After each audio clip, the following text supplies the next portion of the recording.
Hello दोस्तों, नमस्कार। Sanjay academy TGT के यूट्यूब चैनल पर आप सभी का स्वागत है।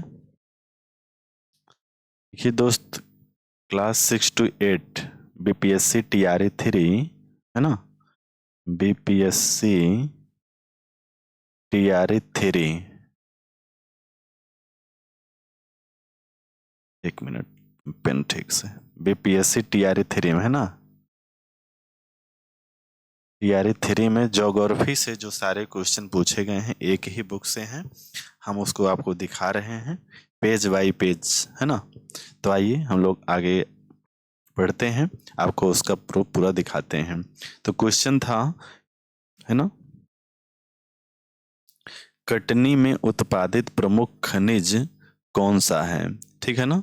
तो ऑप्शन था, ज्योग्राफी है, ठीक है ना, अभ्रक है, मैग्नीज है, बॉक्साइड है, उपयुक्त में से एक से अधिक, उपयुक्त में से कोई नहीं। तो एनसीईआरटी क्लास 10th, ठीक है ना। ये क्वेश्चन किसका है? ये क्वेश्चन है 6 to 8 ज्योग्राफी, भूगोल से। ठीक है ना, जो 40 नंबर का भूगोल पूछता है, और 40 नंबर चाहे हिस्ट्री लीजिए, चाहे पोल साइंस लीजिए या इकोनॉमिक्स लीजिए। तो यहाँ जो 40 नंबर का जो ज्योग्राफी से पार्ट है, वहाँ से पूरा पेज बाय पेज क्वेश्चन पूछा गया है, हम आपको दिखा रहे हैं। तो कटनी में उत्पादित प्रमुख खनिज कौन सा है, आइए हम लोग देखते हैं। देखेंगे। तो पूछा था आपसे, है ना। तो इसका आंसर हम लोग यहाँ देख लेते हैं कि कटनी में उत्पादित प्रमुख खनिज कौन सा है। तो यहाँ अभ्रक है, मैग्नीज है, बॉक्साइड है, उपयुक्त में से एक से अधिक, है ना। तो एनसीईआरटी क्लास 10th, है ना, आप पढ़ेंगे, ठीक है ना, पूरा एकदम अच्छे से पढ़ेंगे पेज बाय पेज, तो आपको पूरा आंसर मिल जाएगा। ठीक है ना। देखिएगा, यहाँ से पढ़ना है आपको, है अभ्रक के निक्षेप छोटा नागपुर पठार के उत्तरी पठारी किनारे पर पाए जाते हैं। बिहार झारखंड के कोडरमम, गया, हजारीबाग पेटी अग्रणी उत्पादक उत्पादक हैं। राजस्थान के मुख्य अभ्रक उत्पादन क्षेत्र अजमेर के आसपास। आंध्र प्रदेश की नेल्लोर अभ्रक पेटी भी देश की महत्वपूर्ण उत्पादन पेटी है। यहाँ से और आगे हम लोग निकलेंगे। यहाँ देखेंगे, भारत में बॉक्साइट के निक्षेप मुख्यतः अमरकंटक, पठार, मैकाल पहाड़ियाँ तथा बिलासपुर, ऑप्शन है बिलासपुर, कटनी के पठारी प्रदेश में पाए जाते हैं। ठीक है ना। उड़ीसा भारत का सबसे बड़ा बॉक्साइट उत्पादक राज्य है। ठीक है ना। तो आंसर हम लोग को मिल जाएगा पूरा का पूरा, पढ़ेंगे तो आंसर मेरा क्या हो जाएगा, कटनी हो जाएगा, बॉक्साइट। ठीक है ना। इस तरीके से आप पढ़ेंगे NCERT class 10th, page number याद करें, देख लेंगे 48 है। ठीक है ना। अगला क्वेश्चन पूछा गया था कि रेट होल, है ना, रेट होल खनन भारत के किस राज्य में किया जाता है। तो असम, अरुणाचल प्रदेश, नागालैंड, है ना, और उपयुक्त में से एक से अधिक, उपयुक्त में से कोई नहीं। तो इसका आंसर क्या हो जाएगा, उपयुक्त में से कोई नहीं। आंसर क्या होगा इसका, आंसर होगा मेघालय। ठीक है ना। तो हम लोग पढ़ेंगे अच्छे से पढ़ेंगे, हमको मिलेगा। तो आप पेज बाय पेज ऐसे पढ़ें, सारा का सारा आपको आंसर आपको मिल जाएगा। तो आपको एनसीईआरटी ही पढ़ना है, खासकर 6 to 8 के लिए, है ना। 6 to 8 के लिए आपको पढ़ना है क्लास 9th और 10th की ज्योग्राफी, पूरा आप पेज बाय पेज याद कर लेंगे तो आपको सारा क्वेश्चन मिल जाएगा। ठीक है। आपको और सारे क्वेश्चन हम दिखा रहे हैं कि संयुक्त वन प्रबंधन के लिए प्रथम प्रस्ताव किस राज्य ने पारित किया था। तो ऑप्शन था बिहार ने, तमिलनाडु ने, उड़ीसा ने, है ना, उपयुक्त में से एक से अधिक, उपयुक्त में से कोई नहीं। तो इसका भी आंसर क्या हो जाएगा, उड़ीसा। ठीक है ना। तो देखिएगा 1988 में जब उड़ीसा राज्य ने संयुक्त वन प्रबंधन का पहला प्रस्ताव पास किया, वन विभाग के अंतर्गत संयुक्त वन क्षरित वनों के बचाव के लिए कार्य करता है ना। तो सीधा सीधा आंसर मिलेगा आपको, बस एनसीईआरटी जैसे पढ़ेंगे आपको सीधा आंसर मिल जाएगा। ये पेज नंबर आप देखेंगे एनसीईआरटी क्लास 10 का, है ना। इसके बाद अगला क्वेश्चन पूछा गया था, महानदी का जल तंत्र निम्नलिखित में से किन राज्यों में फैला हुआ है? तो छत्तीसगढ़, कर्नाटक, झारखंड, उपयुक्त में से एक से अधिक, है ना। तो क्या हो जाएगा? उपयुक्त में से एक से अधिक, ठीक है ना। देखेंगे इसमें पूरा पढ़ेंगे, नर्मदा द्रोणी, पेज नंबर ध्यान देंगे 20, है ना। कि नर्मदा का उद्गम मध्य प्रदेश में अमरकंटक पहाड़ी के निकट है। यह पश्चिम की ओर एक भ्रंश घाटी में बहती है ना। समुद्र तक पहुंचने के क्रम में यह नदी बहुत दर्शनीय स्थलों का निर्माण करती है। जबलपुर के निकट संगमपुर के सैलों में यह नदी गहरे गार्ज से बहती है तथा जहाँ यह नदी तीव्र ढाल से गिरती है वहाँ धुआंधार प्रपात का निर्माण होता है ना।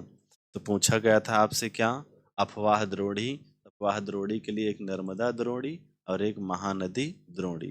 तो हमको यहाँ से ध्यान रखना है, टीआरई 3 में यहाँ से पूछा गया था, महानदी का उद्गम छत्तीसगढ़ की उच्च भूमि से है तथा यह उड़ीसा से बहते हुए बंगाल की खाड़ी में मिल जाती है। इस नदी की लंबाई 860 किलोमीटर है। इसकी अफवाह द्रोणी महाराष्ट्र, छत्तीसगढ़, झारखंड तथा उड़ीसा में है। आंसर आप देख के कर लेंगे, ठीक है ना। अगला क्वेश्चन पूछा गया था, है ना, कि सदियां और दुबरी के मध्य राष्ट्रीय जलमार्ग संख्या 2 की लंबाई कितनी है? तो 1205 किलोमीटर, 1078 किलोमीटर, 1620 किलोमीटर और उपयुक्त में से एक से अधिक, उपयुक्त में से कोई नहीं, है ना। तो कितना हो जाएगा आंसर? 891, है ना।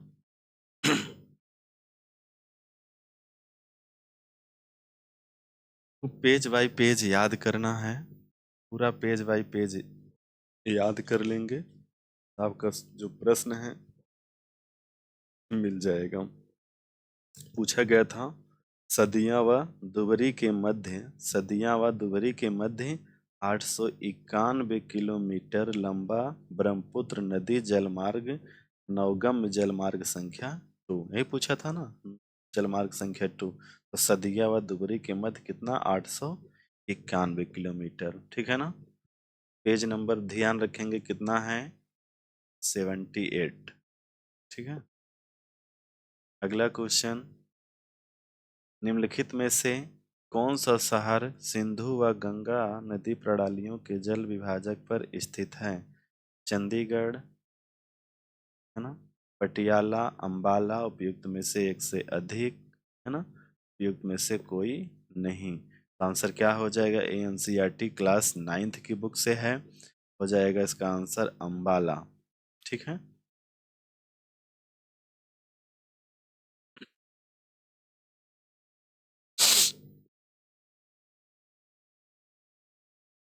जितना आपको पढ़ना है एकदम अच्छे से पूरा पेज बाय पेज याद करेंगे, है ना। तो गंगा की लंबाई 2500 किलोमीटर से अधिक है, चित्र में आपने देखा, है ना। आगे देखेंगे, गंगा नदी के अपवाह तंत्र को पहचान सकते हैं अंबाला नगर, है ना। अंबाला नगर सिंधु तथा गंगा नदी तंत्रों के बीच जल विभाजक पर स्थित है। अंबाला से सुंदरबन तक मैदान की लंबाई लगभग 1800 किलोमीटर है, ठीक है ना। तो आंसर क्या हो गया था? अंबाला, ठीक है। पेज नंबर 19 का है, क्लास 9th। अगला भी क्लास 9th का है, पिट्टी द्वीप, है ना। पिट्टी द्वीप पूछा है, जहाँ मनुष्य का जहाँ मनुष्य का निवास नहीं है, इसके लिए जाना जाता है? मैंग्रोव वन, पक्षी अभ्यारण्य, एशियाई शेर, युक्त में से एक से अधिक, है ना। उपयुक्त में से कोई नहीं।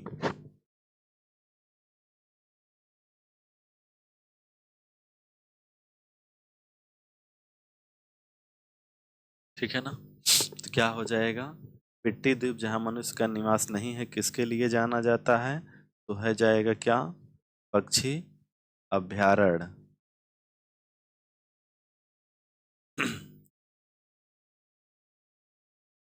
देखेंगे यहाँ लिखा है कि पिटली द्वीप है ना, पिटली द्वीप जहाँ मनुष्य के निवास नहीं है वहाँ एक पक्षी अभयारण्य है, मिला ना। जहाँ मनुष्य नहीं है वहाँ पक्षी हैं, जहाँ मनुष्य निवास नहीं करते हैं वहाँ पक्षी अभयारण्य है। आंसर हो जाएगा आपका पक्षी अभयारण्य, है ना। ये भी क्लास 9th की बुक से है, पेज नंबर 13 है। अगला क्वेश्चन है, गंगा एक्शन प्लान का प्रथम चरण किस वर्ष में प्रारंभ किया गया था। ठीक है ना, 1985 ईस्वी में, 1995 में, 2000 में, उपयुक्त में से एक से अधिक और कोई नहीं। ये भी एनसीईआरटी क्लास 9th का है। हाँ, पूछा क्या था, प्रश्न था कि गंगा एक्शन प्लान, ठीक है ना, गंगा एक्शन प्लान हमको देखना है। देखिए, राष्ट्रीय नदी संरक्षण योजना एनआरसीसी, तो गंगा एक्शन प्लान जीएपी के साथ आरंभ हुआ। वर्ष 1995 में राष्ट्रीय नदी संरक्षण योजना के तहत अन्य नदियों को जोड़ने के लिए गंगा कार्य योजना का विस्तार किया गया। ठीक है ना, क्या हो जाएगा 1985, 1985 आंसर नंबर 1 हो जाएगा।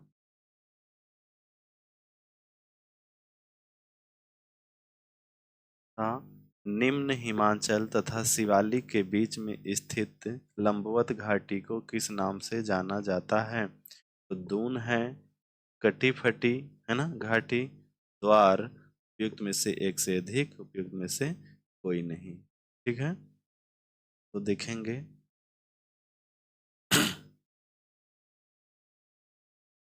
तो हमको ध्यान रखना है, पूछा क्या था, आंसर आपका क्वेश्चन था कि शिवालिक के बीच लंबवत घाटी को किस नाम से जाना जाता है। ठीक है। तो देखिएगा, पूरा का पूरा बना हुआ है स्ट्रक्चर, आप पेज बाय पेज आप पढ़ सकते हैं, सारा क्वेश्चन आपको मिल जाएगा। ठीक है ना, यही यहाँ से है कि हिमालय की सबसे बाहरी श्रृंखला को शिवालिक कहा जाता है। इसकी चौड़ाई 10 से, है ना,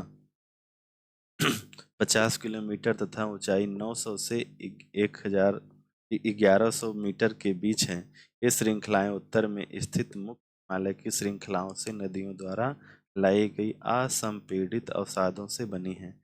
ये घाटियां बजरी तथा जलोढ़ की मोटी परत से ढकी हुई हैं और निम्न हिमाचल तथा शिवालिक के बीच में निम्न लंबवत घाटी को इस नाम से, दून के नाम से जाना जाता है। कुछ प्रसिद्ध दून है, देहरादून, कुटली दून और पाटली दून। आपका आंसर क्या हो जाएगा, दून हो जाएगा। ठीक है ना सर, ये सही हो जाएगा दून।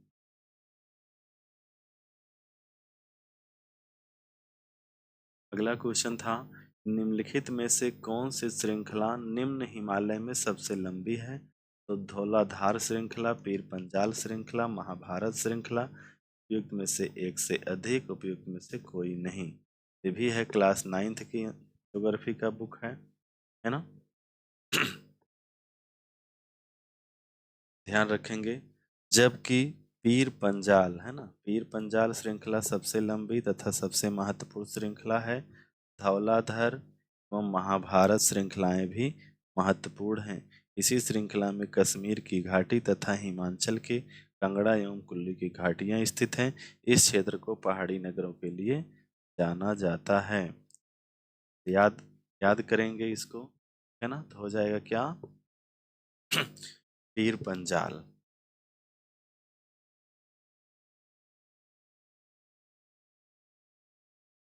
से लंबी पूछा था। अगला प्रश्न आपका है, कुमाऊं हिमालय निम्नलिखित में से किसके मध्य स्थित है? सतलुज व काली नदी, रामगंगा व काली नदी, है ना? सतलुज व रामगंगा नदी, उपयुक्त में से एक से अधिक, उपयुक्त में से कोई नहीं। देखेंगे, है ना? सीधा सतलुज एवं सिंधु के बीच स्थित हिमालय के भाग को पंजाब हिमालय के नाम से जाना जाता है, लेकिन पश्चिम से पूर्व तक क्रमशः इसे कश्मीर तथा हिमाचल, है ना, हिमालय के नाम से भी जाना जाता है। सतलुज तथा काली नदियों के बीच स्थित हिमालय के भाग को क्या कहते हैं?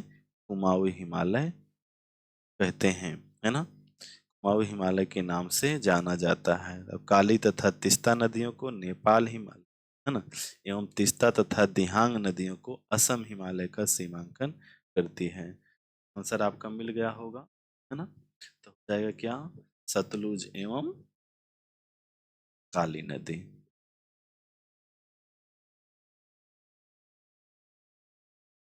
अगला प्रश्न है, निम्नलिखित में से कौन सी सिंधु नदी की सहायक नदी कश्मीर क्षेत्र में मिलती है? तो एनसीईआरटी क्लास 9th का बुक है, पूरा है, श्योक है, हुंजा है ना? उपयुक्त में से एक से अधिक, उपयुक्त में से कोई नहीं। क्वेश्चन क्या था? सिंधु नदी की सहायक नदी कश्मीर क्षेत्र, है ना? यहाँ देखिएगा कि जास्कर, नुब्रा, श्योक तथा हुंजा इस नदी में मिलती है। सिंधु नदी बलूचिस्तान में तथा गिलगित से बहते हुए अटक में पर्वतीय क्षेत्र के बाहर निकलती है। सतलुज, ब्यास, रावी, चेनाब तथा झेलम आपस में मिलकर पाकिस्तान में मिठान कोट के पास सिंधु के साथ मिल जाती हैं। तो आपका आंसर क्या हो जाएगा, है ना? आंसर ए भी है, ए भी है, तो हो जाएगा क्या? एक से अधिक, है कि नहीं? तीनों है, नुब्रा है, श्योक है, हुंजा है, तीनों हो जाएगा ना? नुब्रा है, श्योक है, हुंजा है, तीनों तीनों है तो एक से अधिक होगा।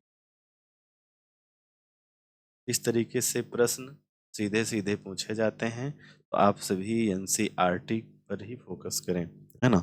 जिनका भी ज्योग्राफी, हिस्ट्री है, सबसे पहले आप प्राथमिकता किसको दें? एनसीईआरटी और एससीईआरटी को। ठीक है, आज के लिए इतनी ही जानकारी, अगले क्लास में फिर मिलते हैं, तब तक के लिए सभी को बाय। अगले वीडियो में मिलते हैं। वीडियो अच्छा लगे तो लाइक, शेयर, सब्सक्राइब जरूर करें और अपने दोस्तों को भी शेयर करें। सभी को बाय, गुड नाइट, शुभ रात्रि।